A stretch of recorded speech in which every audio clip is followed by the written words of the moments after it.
अस्सलामुअलैकुम बीकॉम की बड़ी उम्मीद है कि आप लोग सब खैरियत होंगे। गाड़ी में बैठे हुए भी मैंने बोला यार एक अदद क्वेश्चन तो सॉल्व कर ही दो, क्योंकि कल से मेरे दिमाग में लगा हुआ था कि उरूज खान ने कहा है कि अगर बैंक रिकन्सिलिएशन में ऐसा कोई सवाल आता है जिसके अंदर हमारे पास कैश बुक या फिर पासबुक का बैलेंस मौजूद ना हो तो अब हम उसमें क्या करें।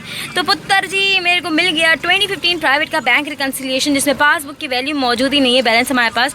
तो बाकी की तमाम हमारे पास कैश बुक का बैलेंस मौजूद है, बाकी तमाम हमारे पास ट्रांजैक्शन मौजूद हैं। अब हमारे पास रिक्वायरमेंट में करना क्या है, पहले ये भी देख लेते हैं किसके बारे में। ये जो काम हो रहा है हमारा इब्राहिम एंड कंपनी या कॉरपोरेशन की तमाम डिटेल्स मौजूद हैं। तो रिक्वायरमेंट में कुछ ऐसा है कि हमारे को सिंपल कैश बुक का हमारे पास जो एडजस्टेड बैलेंस होता है वो निकालना है, पासबुक का बैलेंस निकालना है। ऑब्वियस है यहाँ पर क्वेश्चन मार्क है तो वो भी तो हमारे को निकालना पड़ेगा यार, मतलब समझ रहे हो। और हमारे को एडजस्टेड एंट्रीज यानी कि जनरल जर्नल बनाना है। ये तमाम तो तुम लोग को लग रहा होगा पता नहीं क्या काम करें, लेकिन बहुत ज़्यादा आसान काम है। तो अब हम बगैर किसी देरी के शुरू करते हैं। वही 3 कॉलम हम बनाएंगे, पर्टिकुलर्स का, कैश बुक का और पासबुक का।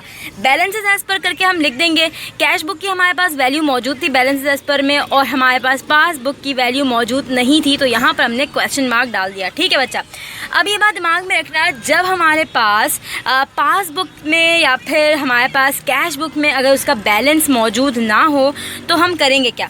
अब हम करेंगे कुछ ऐसे कि देखो यहाँ पर कि अब यहाँ पर लिखा हुआ है कि डिपॉजिट हुआ है 4017.15 का बैंकिंग आवर्स के मतलब 29 फरवरी के मतलब बैंकिंग आवर्स के बाद उसमें हमारे पास डिपॉजिट हुआ है चेक। ठीक है, लेकिन अभी तक बैंक स्टेटमेंट में शो नहीं हो रहा। डिपॉजिट बट नॉट शोन या फिर लेट डिपॉजिट, ये तमाम तर चीज़ें हमारे पास ऐड होती हैं पासबुक, लेकिन हमारे पास यहाँ पर लेस जाएंगी। वो चीज़ें जो ऐड होती थी वो लेस कर देंगे, वो चीज़ें जो पासबुक लेस होती थी वो चीज़ें हम ऐड कर देंगे पासबुक। ठीक है, सिंपल, जो चीज़ें लेस होती थी वो ऐड कर देंगे, जो और जो ऐड होती थी वो लेस कर देंगे।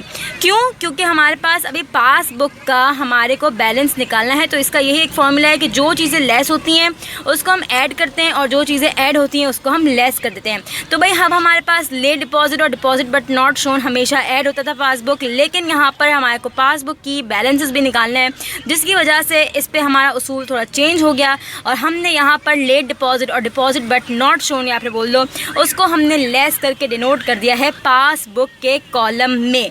सिर्फ पासबुक के अंदर वो चीज़ें जो ऐड होती थी वो लेस होंगी और जो लेस होती वो ऐड होंगी, और कैश बुक में हम जिस तरीके से काम करते हैं उसी तरीके से आपने वैल्यूज़ पुट करनी है। ठीक है, नहीं समझ आया फिर से बैक करो वीडियो को और बगैर स्किप करे देखो ताकि आसानी से समझ आए।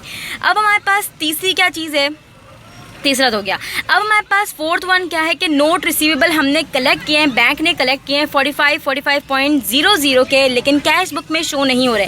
तो भाई अकाउंट रिसीवेबल हमेशा कैश बुक ऐड होता है, तो हमने यहाँ पर क्या कर दिया, मतलब अकाउंट रिसीवेबल बोल लो या फिर इनकम बोलो या फिर कलेक्शन बोलो, वो हमेशा ऐड होता है कैश बुक, तो हमने यहाँ पर ऐड कलेक्शन करके लिख दिया और जो वैल्यू थी वो हमने पुट कर दी बच्चा। पुत्र जी अब हमारे पास 5 में कुछ ऐसा है कि bank service charges of 7.65 not entered in cash book, मतलब इतनी छोटी रकम भी हमने कैश बुक में ऐड नहीं की। मतलब समझ रहे हो कितना ढीला होगा वो बंदा जिसने कैश बुक में इतनी छोटी रकम भी ऐड नहीं की।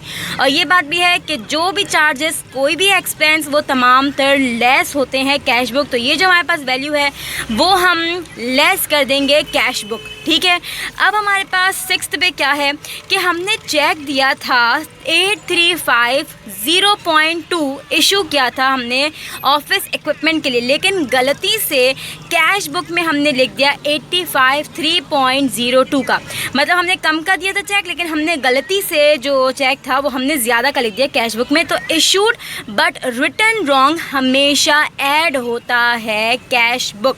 तो अब हम इस वाली वैल्यू को इस वाली वैल्यू से माइनस कर दो, जो भी आंसर आएगा। अब मैंने क्या किया यहाँ पर इस वाली वैल्यू को इस वाली वैल्यू से माइनस किया, -18 था, यानी सिंपल समझ लो ना 18। ठीक है, 18 था हमारे पास आंसर, वो ऐड ही पे आएगा, तो ऐड हमारे पास आंसर हमने लिख दिया 18।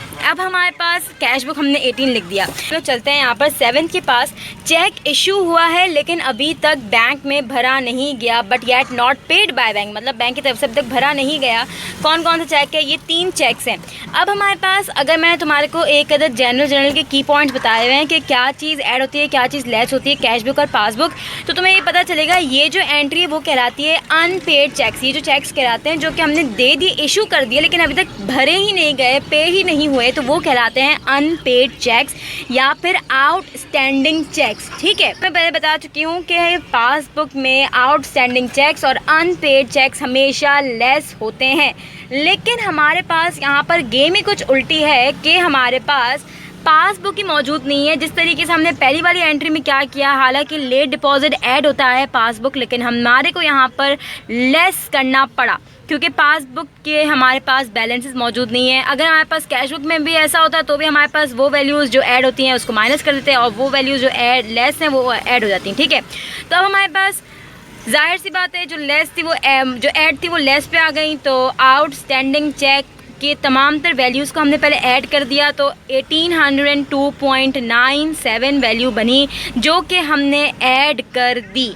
ऐड हो गए अनपेड चेक्स और या फिर आउटस्टैंडिंग चेक्स। ठीक है, अब हमारे पास यहाँ पर जो आखिरी का जो है कुछ ऐसा है कि चेक 180 रुपये का डिपॉजिट हुआ लेकिन रिटर्न कर दिया बैंक ने, उसको मार्क कर दिया NSF चेक के तौर पर। तो NSF चेक या फिर वापस जो चेक रिटर्न हो जाता है उसको हम डिसओनर्ड चेक कहते हैं और डिसओनर्ड चेक हमेशा लेस होता है कैश बुक। तो 180 रुपीज़ करके हम इसको डिसओनर्ड कर देंगे। तो हम क्या करेंगे कि वो वैल्यूज़ जो सिर्फ कैश बुक में ऐड और लेस हो तमाम तरह ये इस पूरे के पूरे हम इसको ऐड और लेस कर लेंगे, जो हमारे पास आंसर आएगा वो हम लिख देंगे। अभी इसको हम छेड़ेंगे नहीं, ठीक है, पासबुक वाले को भी छेड़ियो मत। अभी यहाँ पर हमारे पास कंप्यूटेशन करेंगे जिसके अंदर हमारे को पासबुक का जो हमारे पास बैलेंस है वो निकालेंगे। यहाँ पर हमारे पास जो पहली जो शिक थी कि एडजस्टेड बैलेंस निकालो कैश बुक का, तो कैश बुक का हमारे पास निकल आया।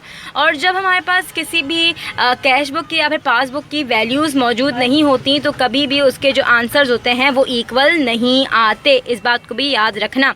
तो अब हम क्या करेंगे, कंप्यूटेशन करेंगे। अब हमारे को पासबुक का निकालना है तो पासबुक की अब हम बैलेंस निकालेंगे तो वो कुछ इस तरीके से निकालेंगे। जो हमारे पास टोटल हमारे पास जो कैश बुक आया है वो हम लिखेंगे। अब जो वैल्यू ये जो है माइनस वाली और ये जो है वो प्लस वाली, वही हम इसको माइनस और प्लस कर देंगे। जो भी आंसर आएगा वो कहलाएगा पासबुक का बैलेंस।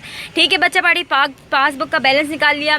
ये तमाम तर दो शिक पूरी हो गई कि बैलेंस निकाल लो पासबुक का और एडजस्टेड बैलेंस निकाल लो किसका, कैश बुक का। अब हमारे पास जर्नल सिंपल बनाना है, वो चीज़ें जो कि कैश बुक में ऐड हुई हैं सिर्फ और सिर्फ बैलेंसेस को छोड़ के बाकी जो चीज़ें ऐड हुई हैं कैश बुक में वो हमारे पास क्रेडिट साइड पर आती हैं और बैंक हमेशा डेबिट साइड पर आता है। और जो चीज़ें लेस हुई हैं उसमें वो जर्नल के अंदर वो डेबिट साइड पर आता है। जो चीज़ें लेस होती हैं वो डेबिट साइड पर आती हैं, जो चीज़ें ऐड होती हैं वो चीज़ें क्रेडिट साइड पर आती हैं। तो उसका हमारे पास बन जाता है जर्नल। और उम्मीद है कि आप लोग को ये क्वेश्चन समझ आ गया होगा। अगर समझ आया तो लाइक शेयर कमेंट करना मस्ट है और मुझे बताना कि नेक्स्ट क्वेश्चन कौन सा समझाऊँ। ठीक है, बाय।